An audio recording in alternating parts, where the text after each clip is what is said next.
Ele surge como uma onda de sufragistas primeiro, né, pedindo o voto feminino. Então as mulheres não tinham direito de votar e elas adquiriram o direito de votar. Posteriormente, as mulheres vão conquistando outros direitos, como por exemplo a licença maternidade, como por exemplo o fato de a mulher não ter mais que pedir autorização do marido, por exemplo, para tirar um passaporte. Antigamente, se a mulher quisesse tirar um passaporte, ela tinha que pedir autorização para o marido. Então, o movimento feminista, ele vem no sentido de emancipação. Agora, claro, a gente precisa ter em mente, existem diferentes linhas de feminismo, existe o feminismo liberal, existe o feminismo marxista, e essas feministas vão discordar entre si. Agora, todas elas estão, de alguma forma, lutando pela emancipação da mulher, exatamente porque elas veem que na sociedade de hoje a mulher não está emancipada. Agora, como o feminismo beneficia os homens, eu concordo que ele beneficia os homens, mas talvez não da forma como as debatedoras vão colocar. Eu acho que o feminismo beneficia os homens exatamente por não impor ao homem essa necessidade de ser o cara o tempo todo forte, o homem não chora. Então, tipo assim, a mulher pode ajudar o homem também de vez em quando. Não, a chorar você pode deixar que eu consigo sozinho. Mas em casa, quando a minha mulher, sempre que eu preciso, ela me ajuda em coisas que não são apenas vistas como tarefas de mulher e tarefas de homem, mas são trabalhos em casa que a gente divide. Então, enfim, eu acho que enfim, de novo, é mais uma provocação, né?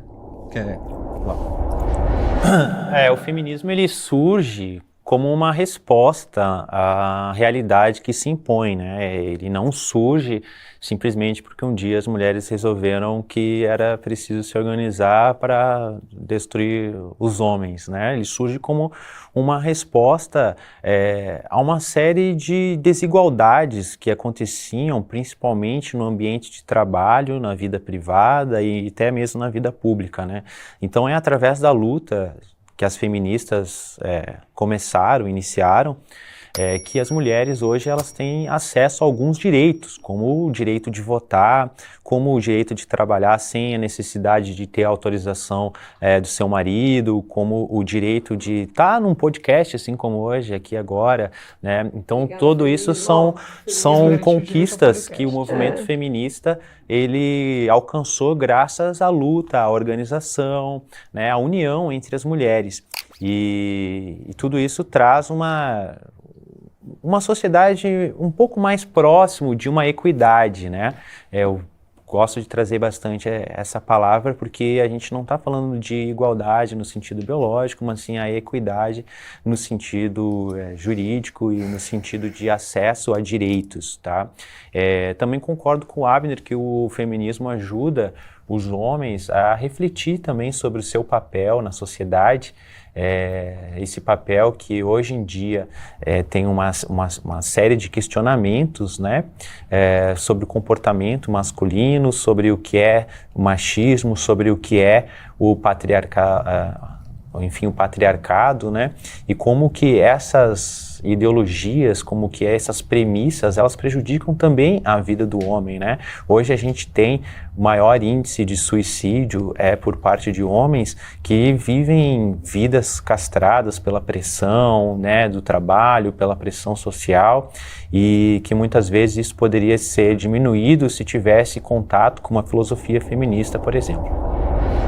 Vou começar pela parte do suicídio que você citou, né? O suicídio masculino, sim, aumenta cada vez mais, conforme o número de feministas também aumenta no mundo. Então, assim, claro que eu não estou fazendo uma correlação direta entre as coisas, mas o que eu quero dizer é que hoje a falta de responsabilidade na vida dos homens, muito incitada pelo feminismo, faz com que eles tenham mais propensão a ter depressão, a ter uma série de problemas. E vamos lembrar também que as mulheres, ao mesmo tempo que os homens têm mais depressão, as mulheres também têm, ou seja, a sociedade toda, à medida em que o feminismo avança, as mulheres e homens vão tendo mais problemas psiquiátricos e psicológicos diagnosticados. Tanto mulheres sempre tiveram voz, né, que a própria Mary Wollstonecraft, né, vocês trouxeram a Revolução Francesa, e depois as sufragistas,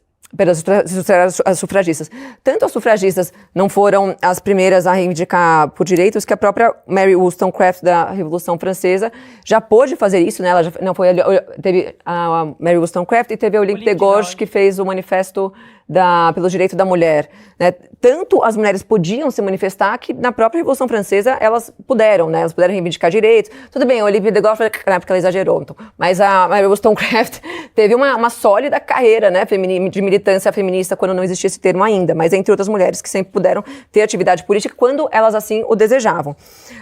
Sobre passaporte, questão, eu não faço nenhuma questão de votar, tá? Que fique claro, acho que para quem não sabe ainda, né, eu defendo a monarquia, aquelas, né, que falam. Mas eu não acho que isso seja um avanço, um direito, em primeiro lugar, porque, primeiro, as sociedades eram muito mais cristãs, né? Então o voto masculino vinha sempre atrelado a uma obrigação, geralmente uma obrigação militar, civil. Então, por o homem se alistar no exército, por o homem defender aquela nação, ele representava o voto daquele núcleo familiar, né? Dos valores daquela família. E isso eu não vejo... Assim, eu acho belo, justo e moral que uma vez que você tem uma família consolidada, estruturada, e este homem dê a vida por aquela família, pela aquela nação, ele tenha direito a votar também em nome daquela família. Então, geralmente, votos sempre vieram atrelados a alguma obrigação, e as mulheres receberam o direito ao voto como um presente, e que hoje, na verdade, virou uma obrigação, porque a mulher não precisa ser... Não, isso não faz sacar. Porque a mulher não precisa se alistar no exército, não precisa fazer nada, ela só precisa chegar lá e votar. Mas também ele virou uma obrigação, porque hoje, se eu não quiser votar, eu não tenho esse direito. Eu sou obrigada a votar e tenho que pagar uma multa caso eu não queira fazê-lo. De R$2, né?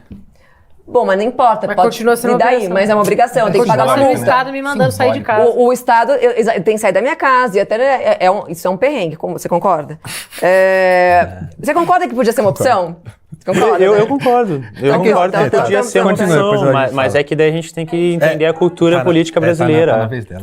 Bom, e aí, agora como é que de fato o feminismo prejudica as mulheres e beneficia os homens? Justamente por uma questão básica biológica natural, que é, as mulheres hoje são incentivadas a incorrerem em atos sexuais deliberadamente com qualquer um a todo tempo, isso é normalizado, e elas ficam com o custo emocional e biológico disso, porque beleza, ela pode, infelizmente, ela tem a opção de tomar uma pílula do dia seguinte e abortar, o que seja, mas isso tem um impacto psicológico e biológico nela, né? A gente sabe como faz mal esse tipo de procedimento para a mulher, fisicamente falando, então para a saúde da mulher isso é péssimo, e para a questão emocional também, né? Para a saúde emocional, né? Quantos e quantos milhares de relatos a gente tem de mulheres, milhões de relatos de mulheres que abortaram e depois entraram em depressão, sofreram uma série de consequências em decorrência delas terem matado o próprio filho, né? Então, e pro homem não. O homem muitas vezes nem sabe que a mulher que ele dormiu ficou grávida e teve que abortar depois. Então a consequência para a mulher é infinitamente pior do que pro homem. Pro homem o homem foi beneficiado. Hoje o homem pode entrar num Tinder, ele pode dormir com uma mulher por noite se ele quiser. Ele não tem consequência nem emocional, porque a gente sabe que é uma outra estrutura neurológica ou que seja psicológica do homem, ou seja, ele não sofre por não receber um WhatsApp no dia seguinte. E a mulher não funciona assim, fala, mas é construção social. Desculpa, não é uma construção social. Pergunta para qualquer feminista empoderada se ela dorme com homens no dia seguinte ela não quer receber uma ligação. Então o custo emocional da mulher viver essa libertinagem que decorre do movimento da revolução sexual é desastrosa, enquanto que pro homem não, o homem segue a vida dele normal. Eu vou numa linha semelhante à da Pietra. Eu acho que pra gente deixar o tópico um pouco mais específico, até pra gente não ficar muito vago, porque como você fala, feminismo são muitos séculos e muitas coisas, nichar um pouquinho.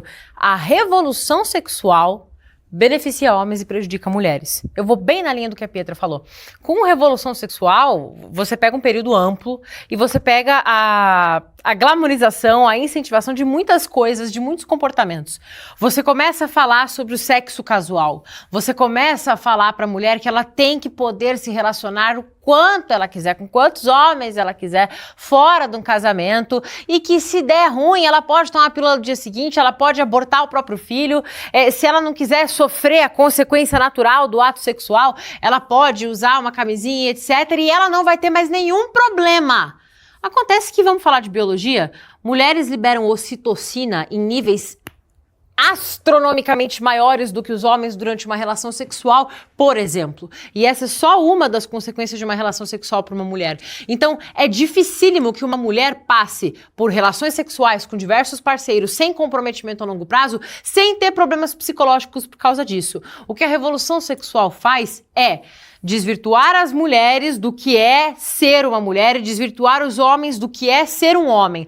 O homem se livra de todas as responsabilidades. A mulher pode fazer o que ela quiser. Porém, o sexo livre tem consequências, e essas consequências, seja um filho, seja uma DST, seja a tristeza de ter tantos parceiros, mas nenhum ombro para chorar no fim do dia, continua recaindo sobre a mulher. Porque hormonalmente, biologicamente, psicologicamente, todos os mentes que existem, as mulheres são diferentes dos homens e muito mais frágeis nesse tipo de aspecto. É essa revolução sexual que faz com que as mulheres passem toda a sua vida tentando se assemelhar aos homens.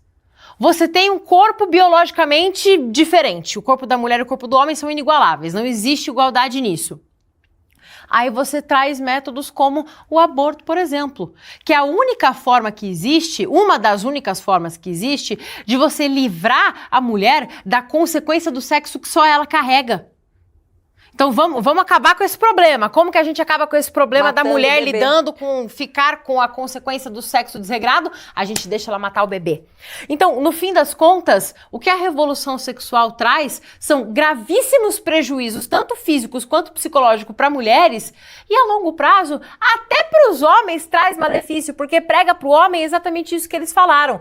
Você não tem que ser fortão, você pode ser um eterno molecão a sua vida inteira, você não tem que se preocupar com responsabilidade, você não precisa ir atrás de construir uma família, porque esse padrão aí foi a sociedade que Aí inventou. entra tudo em depressão, porque não tem uma motivação Você na não vida. tem que bancar ninguém, você não tem que cuidar de filhos, você não tem que praticar um esporte, você não tem que fazer uma luta, você não tem que fazer uma atividade física, você não tem que cuidar da tua testosterona. Pode fumar maconha e você não cuidar tem do teu que ser gato. macho. Exatamente, você pode ficar Tudo fumando bem. maconha, jogando videogame, cuidando do teu gato, ficando 15 anos É. na faculdade a vida inteira e transando com todas as mulheres que você conseguir sem construir nada de valor. E no fim das contas, as consequências negativas vêm para ambos. Porque o que a revolução sexual faz é justamente destruir a família nuclear, que é o modelo que funciona de família. Então, no fim, a gente sempre volta para as mesmas pautas. Essa é a consequência. Mulheres saem muito mais prejudicadas do que homens nisso, porque a mulher tem que lidar com a consequência física e emocional da coisa. Mas, no fim, todo mundo se prejudica. A sociedade, no geral, se prejudica com essa queda. Então, fora a quantidade de criança que nasce sem pai, né? Exatamente. Eduardo, acho que você foi contraditória no que você falou, porque você acabou dizendo que é ruim pros dois, né?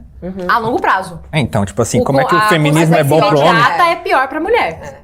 O homem não feminismo engravida. é bom pro homem, mas prejudica o homem. Não, ele prejudica eu a vou te falar uma sociedade inteira a longo prazo. Então não é bom pro homem, né? A praticamente, afirmação é de na que- prática, ele beneficia o homem. O homem vai lá, ele transa com a mulher que ele quer, ele vai e No ele não sentido lida do com macho, nenhuma Tá, então no vamos lá. sentido do macho tóxico, né, O macho tóxico que ele larga a mulher, beneficia, que é taca a isso. bebida depois, taca a pique e abandona da rua, como diria o funk, é consequência da revolução sexual. E isso traz o declínio da sociedade. E o declínio da sociedade é ruim para ambos. Mas na prática, no individual, o homem tem muito mais o custo benefícios com emocional isso. e biológico é muito maior pra mulher.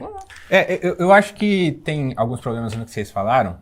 Primeiro, voltando lá no comecinho da fala da Pietra sobre a Revolução Francesa, eu não acho que porque alguma autora falou certa coisa que isso se tornou um movimento, né? O primeiro movimento das sufragistas é um movimento porque ele atinge vários Organizado. países. Sim, ele- é o ele sufrágio influencia. universal. Universal. Exatamente. É. Então, não é só questão de intelectuais que falaram O que eu pontualmente. quis dizer é que elas poderiam. A Mulheres outra que tinham o questão que é- falar, sempre falaram. Outra questão que você falou, eu não queria votar. Tudo bem. A questão é, para as mulheres que querem, elas não podiam.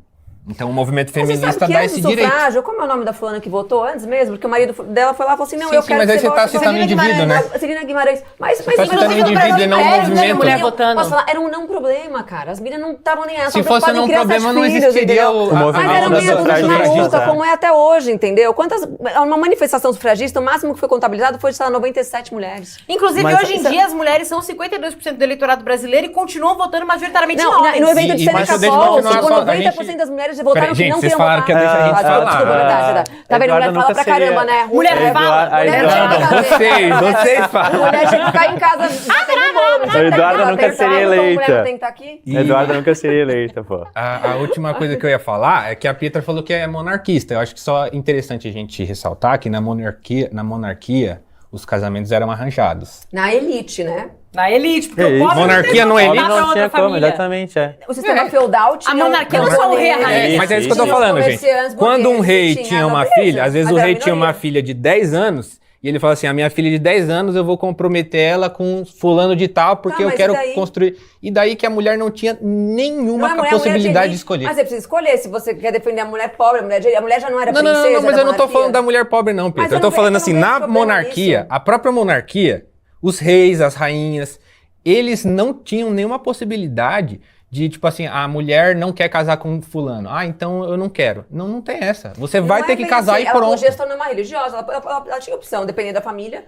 Eu fico Então, pensando a essas opção coisas. é ou casa com quem você não quer ou Vai ninguém. para um convento, né? Mas você achou que o quê? Você queria que ela pegasse o cara do camponês? Mas você levasse sabe pra Não, é que- porque casa? você trata a Mas você monarquia sabe como que- se fosse uma coisa boa pras eu mulheres, não sendo acho que é uma ruim. coisa Cara, impositória, assim, Mas né? é que É que existiam essa- casos eu onde o contrário acredito acontecia que- também. Famílias de mulheres ricas que eram mais velhas também juntavam com meninos mais novos. O que O casamento acontece, na arranjado, verdade, é o né? seguinte.